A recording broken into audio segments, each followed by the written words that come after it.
education. So that's kind of like what we had. But then what's actually happened is one of the most significant trends that's been in the past decade has been the plethora or the innovation of sales technology or sales enablement technology stacks or tools. And that's been spurred on by the growing number of SaaS organizations, SaaS as a software. But what's happening now is just as there is many SaaS organizations, there is enough SaaS tools to support each department. And now we're getting to the stage that a SaaS tool not only can support a department, but it's also getting very specific. So enterprise versus CMB. So there's this real evolution of coming about. And there's three factors that have been driving this drive, three factors pushing this drive of evolution in technology. Does anyone know what they might be? Anyone want to have a guess? Come on, we're all enablement leaders. We ask people questions all the time. We don't want people sitting there. Kelly, do you want to have a guess? Okay, you on the phone. Okay, so, sorry. I know she's on the phone. It's like one of my 21-year-old millennials. Get off Facebook. So anybody else want to have a guess? Information, but three things have specifically happened. So it's been the shift, the surge of this growth of SaaS organizations and therefore SaaS tools or SaaS technology has been the growth of the movement to cloud is the first and foremost. Then it was there's no time in the history of the world where it's been easier or cheap to actually create a product than it is right now. So this has driven, these three things have driven why we're at with technology. And you'll hold that thought for a moment because we've gone from that, we're now at this. This is a representation of sales technology, sales enablement technology. And when we look at sales enablement technology, sales technology comes under it. In the last decade, there are 800 different categories here. There's 800 vendors with 36 different categories. Which is just amazing.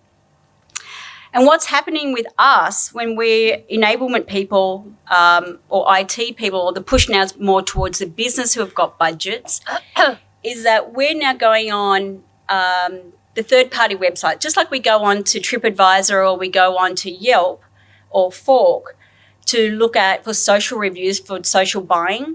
We're now using third-party websites like G2 to help our buying decisions when it comes to this technology. So 800 vendors, 36 different categories. That is sales and sales enablement. And Iris will know that we always need a good marketing partner. So if we add marketing technology to this, it looks more like this. So that is, and we do know that when sales technology and marketing technology, you are aligned, you're typically going to get a 208% increase in your sales, in your quota attainment to sales. But this is just crazy business. So I was looking at this, and because they say that the research tells us that the market's worth about $5 billion. But then I started thinking about it. Last quarter alone, Salesforce, which is part of this, CRM, did 36 million in the quarter, last quarter. It's a capex of $135 billion. If we look at Kat from HubSpot spoke earlier, and I've got the figure here, so bear with me.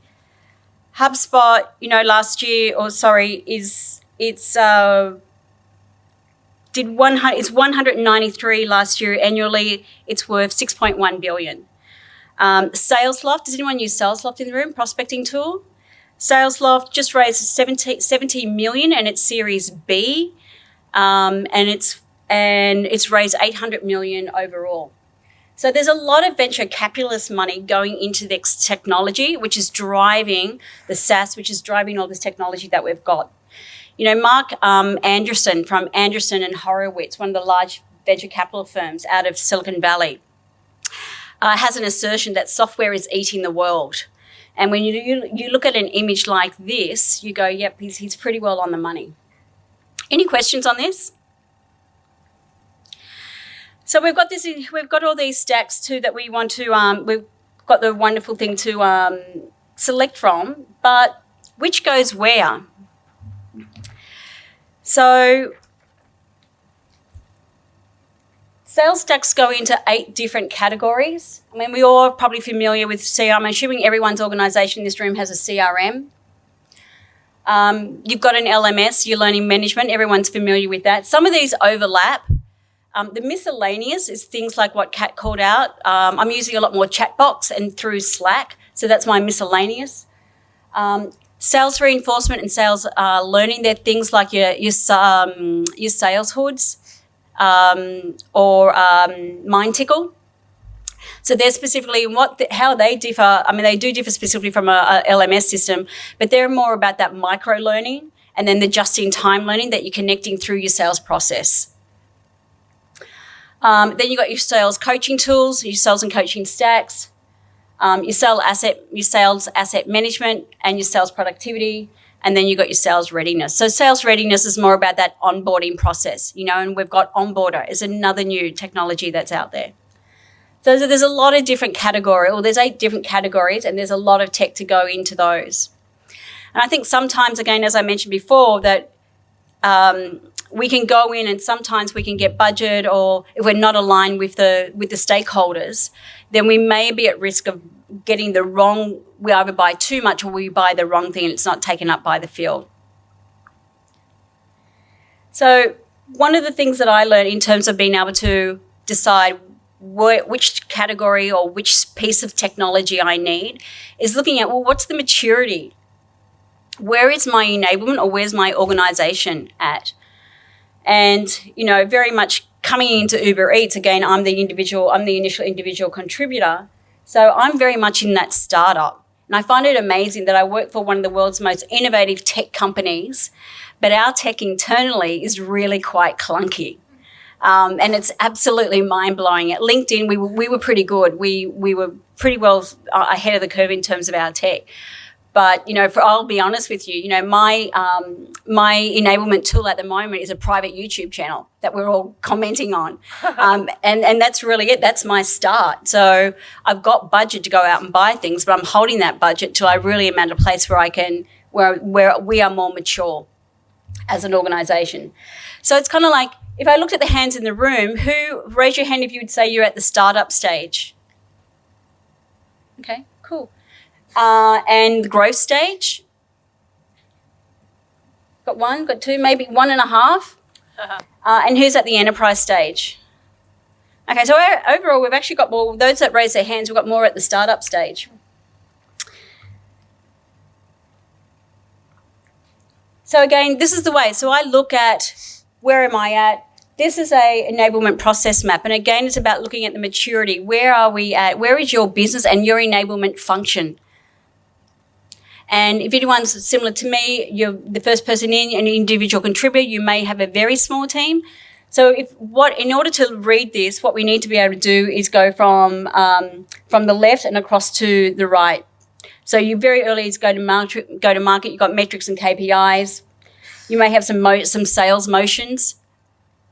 So you might be using something like a sales loft.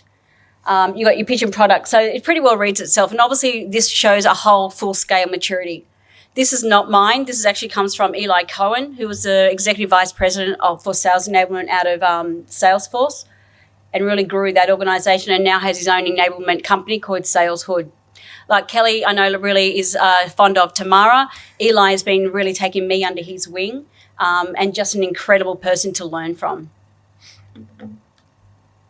So the point being here in these 2 slides is, before you go out and buy anything, look at where your own organisation is. So what's really interesting is we're in this era where technology has never been so abundant and it's easily accessed. Even if you don't even have to pay for it, you can pretty well go and find any software technology that does 75% of the capabilities of these things, and you can get it for free. So you can test things out. But what's really interesting, Kelly, you should really take this to heart because you've done an incredible job. With all this technology, what we actually know, and then you can see it's been endorsed by the three organisations there. What we actually know is that quota attainment has literally gone from 53% to 54.3%. This is a global research. So quota attainment from 2014 has only gone from 2017, has only been lifted by 53% to 54.3%. It doesn't even factor as a trend. The biggest quota attainment years was in 2014, where quota attainment, and Kelly, you should be proud of this one, quota attainment sat at 63, so you're sitting at 65. So the point being here, we can have all this technology, but if you're not doing the right things with your people as well, you haven't got your people in place and you haven't got everyone on message, then you're actually not going to really optimise the use of the technology. Win rates haven't gone, again, win rates still are sitting at around 47% globally, again, even though we've got all this technology.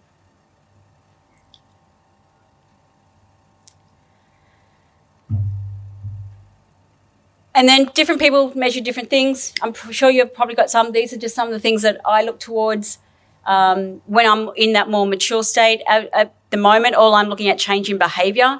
As long as my reps upload a video, they comment it, they rate on it, that's fantastic for me at the moment. We are starting to measure that in terms of sales. But the good thing is, what we do know is that those of you who do have sales enablement technologies, and I can speak from my own experience, I've used Salesforce. What we do know that by getting reps to make videos, watch videos, and rate and comment on videos, you can draw a metric from those reps that are doing that and watching videos and different videos to their performance. There is actual data. So it's really interesting to see those reps that engage in the internet technology and tools, there is a correlation between their performance as well. So these are the ones, as I said, I measure. Depends on where you are in your maturity as an organisation. And finally, just some guiding principles. Priorities, process, and people. Do an audit. And again, I'm not sharing anything that you probably don't know. Is really, as Kelly said, lean in hard to your stakeholders, lean in hard to your customers, and get to know what they want, get to know what they're willing to do, and take them on the journey with you. I know that I would not have had the success. I've been really fortunate that outside of American Express, I've been involved in all the purchasing decisions of our technology, whether it was LinkedIn, SurveyMonkey, and Equinix to a point, and definitely coming back here to Uber. I'm very involved in what's happening with the technology on the Salesforce. And when you do get it, and vendors will sell you the world, and we all know this, keep it simple. Just apply the KISS rule. Don't over-customize it. We're just dealing with human beings, and we all know this. Vendors will sell us the world. And make sure you get a vendor that really gives you a crawl, walk, run plan. One of the good things I really look now is I need you to hold my hand for 90 days because I need to look good for 90 days. If I can't look good for 90 days and I don't get people buying in, then I made a bad purchasing decision. Create a scorecard on what's is essential in the business. So what do you need aligned to the priorities? What does the business need? Are you going through high growth? Are you going through branding? What is your business trying to attain? And align that to your scorecard versus what I want. I want that blingy new technology. I want AI. AI doesn't suit everybody. Not right now. It may in the future, but not right now. Involve your key stakeholders. We've already mentioned that. And guys, one big tip: if it's not mobile, if enablement is not on the palm of my hand, then you're not going to be able to optimize the performance out of your technology. And that's just me. So I hope you got one or two nuggets out of that. If not, I hope that you enjoyed the slides, my images. Yeah. And look forward to any questions that there might be. Thank you, Anne-Marie. Pleasure. Questions? Is there anything here on Slido? Of anybody in the room? Yes, Kelly. Kelly.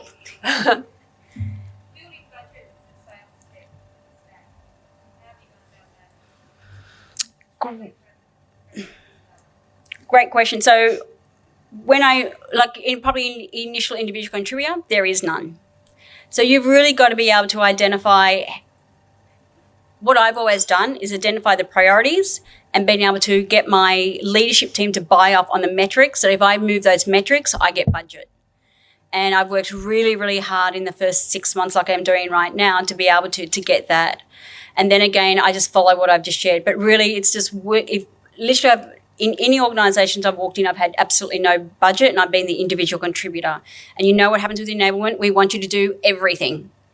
So it's being able to scale down and go, right, I can do these 3 things, and in these 3 things or 5 things, whatever it might be, I will get this metric. I will change this. If I do this, then I need this amount of budget, and I get that in within my first 30 to 45 days, and I get signed up from the top leadership on that one. And then I keep communicating my small wins up to leadership. So communication is key. Upwards communication. Whoever's going to give you the budget. I actually will also get very friendly with finance at this stage to find out what's coming. It's critical. So I do that in my first 30 to 45 days. And then it's a matter of, okay, now that I've got to rinse and repeat that process. So, and obviously bring your team champions on board. So, yeah. But it's fun doing my private YouTube journey at the moment. Sorry. Hi, my name's Anne Moss. I'm from Microfocus. I really enjoyed the presentation. And thank you for asking the question around where everybody is at and their sales enablement journey, because I'm presenting tomorrow and I'm going to tweak it a little bit because I'd like to, given the majority here at that startup stage, I think it's really important to sort of factor that in. My question was around culture, and you're bringing in a lot of change into Uber, and it's great to see, but how have you gone about that cultural journey for sales enablement and the new technologies and systems and processes and priorities you mentioned that you bring in? Yep. How's that? I think so I can say excluding American Express. So if you looked at my chapter 2.0 of enablement was with LinkedIn. So all the cultures have been very tech savvy. So when I came into Uber, I knew that the culture would embrace tech. Even though we've got very clunky big systems, I knew that if I didn't embrace the tech and getting them on their mobile phones and getting them on YouTubes and things like that and talking about tech, I would lose my people pretty quickly. So we do a lot of, our sales process is a little bit different. We do a lot of, because I'm with Uber Eats, so we're selling directly to restaurant partners. So if you think about what we're using, we are using Facebook, we're using Insta. So I use those also as my platform to be able to get messages out and reinforce key skills and things like that. Or I use a mobile app to be able to do that. So again, it depends on your organisation. You've got to read that. I think most importantly, you've got to be able to read your people really well. I had an experience where I was getting I was evaluating 2 external vendors, both very good and sound in their process. One just fell flat on our culture. They just didn't get us, even though they'd been in with us previously and had done a pilot with us. And you've just got to be able to read your people really well. Otherwise, you're at risk. So I probably haven't answered from a data point of view. So a lot of me, it's just your gut, your intuition, anecdotal evidence, and seeing how they learn, seeing how they read. Where do they go to consume information? What are they doing? And then I just copy that. So, okay, I hope that helps. Thank you, everyone. Oh, sorry. One other question here. You showed a large number of things, like, so within Uber Eats, how many have you Uber Eats in sales enablement. I mean, we are very much we're at the CRM level, and we've got an LMS level, and which is really clunky, which I can't believe. And as I said, we work with the most innovative company in the world, and we've got this clunky technology. And then I've got, as I said to you, from an enablement perspective, we're just using YouTube, Facebook, and we're using the mobile phone. So, but everyone has an enablement platform. That mobile phone, like I think it was Kat that said, she went to her customers and did a customer success story. Now I just go to my reps like, right, guys, I need a 1-minute thing on handling objection or discovery. You got to upload it. It's the most powerful thing, and they love it. And then they see somebody else doing it and they're like, it's my turn. Yeah. But I am working with millennials. Yeah. I will say that. So they're very easy to engage in technology. So I think I'm very fortunate because people say millennials are hard to work with, and I know I'm digressing, but my team I've got 83 millennials aged from 21 to 24, I think is my oldest. Wow. And they are just crazy good. So for the most part. So, okay. Thank you, everyone. Thank you very much. Thanks, Anne-Marie.